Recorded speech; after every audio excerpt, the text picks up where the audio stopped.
Member Rosen for holding this hearing, and Senator Murphy for giving me the opportunity to go ahead of him so I can get to another hearing. And thank you both for being here. As you've pointed out and the questions have indicated, we face critical issues in North Africa, including terrorism threats. This committee has moved the president's nominees to Morocco and Tunisia, who are now serving in those roles as ambassadors. However, 3 of the 5 North Africa posts remain vacant. What's worse, while the Senate confirmed those nominees, both male political nominees, the administration recalled the 2 female career ambassadors to Algeria and Egypt. Maybe they thought that was DEI because they were women, I don't know. But they are career ambassadors like you who have dedicated their careers to nonpartisan service for our country.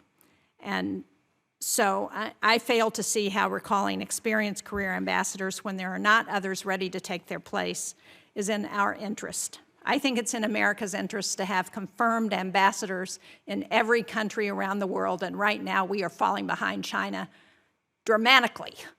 So can you both talk about the benefits of having confirmed ambassadors in place to address serious issues like counterterrorism?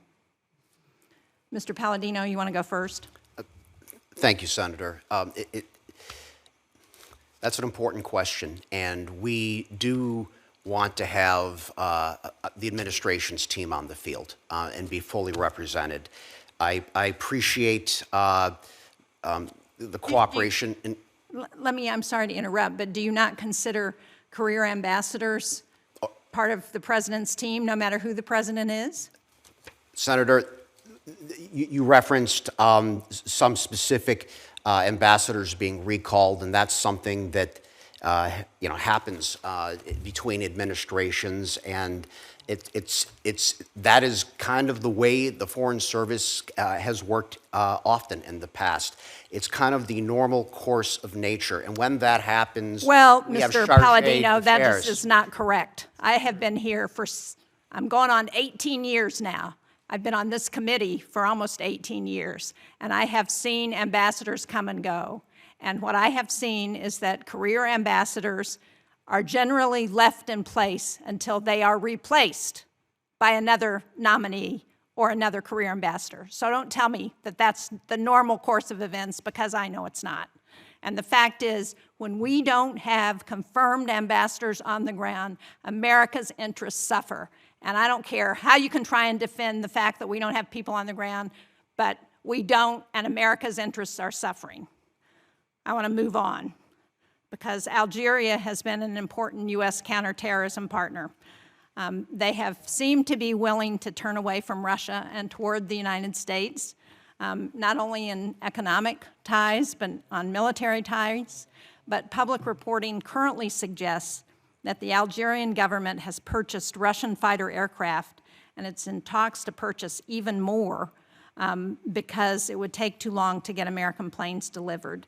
So can you speak, this may be for you, Mr. Boker, but I'm not sure, but maybe it's for you, Mr. Palladino, what is the administration's thinking on CAATSA sanctions if Algeria does order a number of planes from Russia?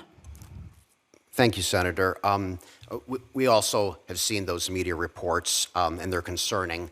I would say that the Department of State is committed to upholding the Countering America's Adversaries Through Sanctions Act, and transactions like those that you have described, they may trigger that determination. This is something that we will watch closely, we could speak more offline, perhaps in a classified setting, in greater detail on the underlying content.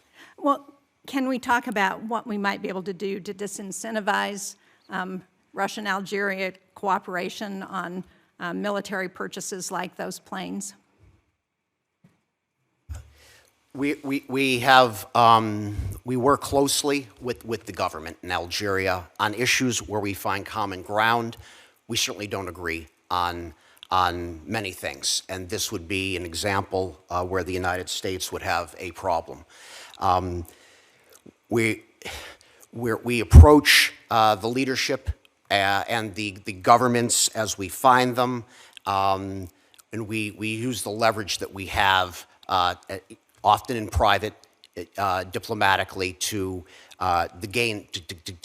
advance our interests and stop behavior which is not acceptable.